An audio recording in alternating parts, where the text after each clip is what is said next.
Dans une ruelle tranquille d'une petite ville, il y avait un vieux magasin de musique appelé Harmony House. Autrefois, le magasin était plein de vie, où les gens venaient acheter ou réparer des instruments de musique. Mais le temps avait changé, et la musique s'était arrêtée. Une épaisse couche de poussière recouvrait les étagères, et des instruments anciens se tenaient en silence, rappelant leur passé glorieux. Dans un coin éloigné du magasin, il y avait Jake, la guitare. Son corps en bois portait les cicatrices de longues années sur scène, mais il rêvait toujours de retourner sous les feux de la rampe. Jake parlait souvent de ses grands rêves, mais les autres instruments du magasin se moquaient parfois de lui, à l'exception de son ami proche, Sébastien, le violon. Sébastien était le plus ancien instrument du magasin et le plus sage. Son son tranquille portait la nostalgie de chaque moment où il avait joué une musique douce. À côté d'eux, il y avait Max, la batterie, qui malgré sa légèreté et son esprit joyeux, était en proie à une inquiétude constante car il n'avait pas été joué depuis des années.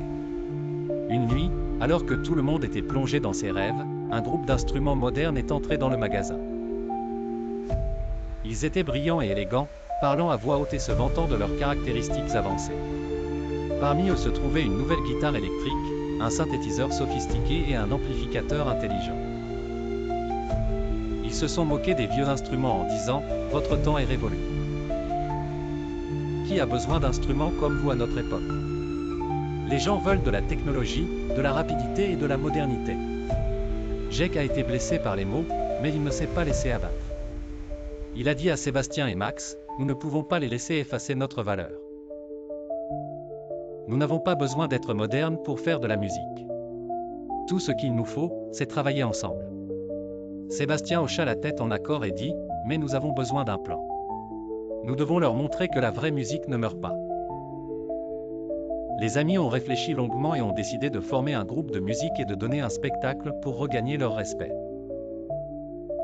Le chemin était difficile, les vieilles cordes de Jake produisaient un son irrégulier, les cordes de Sébastien nécessitaient un réglage constant, et Max souffrait de fissures sur son tambour principal. Mais ils ont commencé à travailler.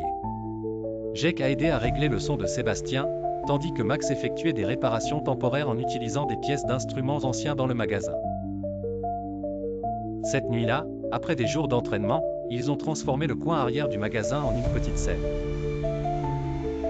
Ils ont commencé à jouer, et les premières notes étaient hésitantes, mais rapidement, ils ont gagné en confiance, et le magasin s'est empli de musique. Les notes de Sébastien étaient profondes et pleines d'émotion, la guitare de Jake ajoutait une touche vive, tandis que les tambours de Max pulsaient d'un rythme vibrant.